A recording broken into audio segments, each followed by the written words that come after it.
Think the Victorian era was all about fancy dresses, tea parties, and romance? Think again. If you were time-traveled to London in 1850 right now, the first thing that would kill you isn't a criminal. It isn't even the cold. It's the air you breathe. Welcome to the capital of the world, a place where the river is a toilet, the wallpaper is poisonous, and a visit to the doctor is more dangerous than going to war. Here is why you wouldn't survive 24 hours in Victorian London. Let's start with the smell. In the mid-19th century, the River Thames wasn't filled with water. It was a flowing cesspool of human waste, dead animals, and industrial chemicals. There was no modern sewage system. Everything, and I mean everything, went straight into the river. In the summer of 1858, the heat wave made the smell so horrific that it was officially named the Great Stink. It was so bad that the Parliament literally had to soak their curtains in chloride just to keep politicians from vomiting during sessions. But the smell was the least of your problems, because that river was also your drinking water. Thirsty? Be careful. Before modern plumbing, your water likely came from a public pump that shared groundwater with your neighbor's overflowing cesspit.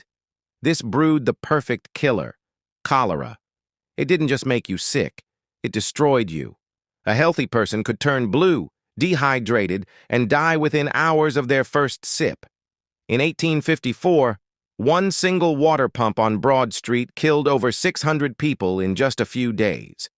People thought the disease was in the air, but they were drinking their own death. So, you decide to stay indoors to stay safe? Bad idea. The Victorian home was a death trap. See that beautiful, vibrant green wallpaper? It's made with Scheele's green, a pigment containing massive amounts of arsenic.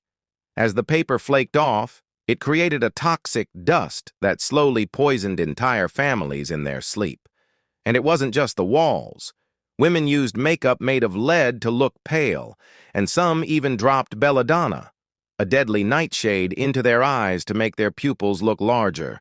They were literally poisoning themselves for fashion. But what if you got sick?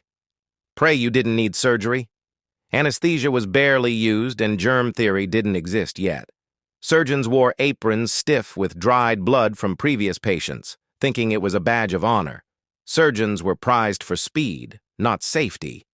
The legendary Robert Liston once amputated a leg in under 30 seconds.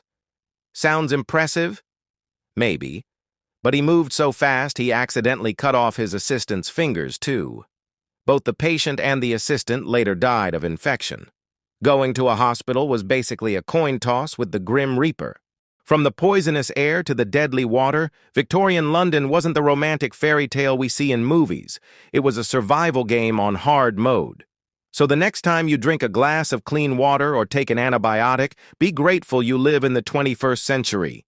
If you enjoyed this trip to the dark side of history, hit that like button and subscribe for more forgotten facts. See you in the next one.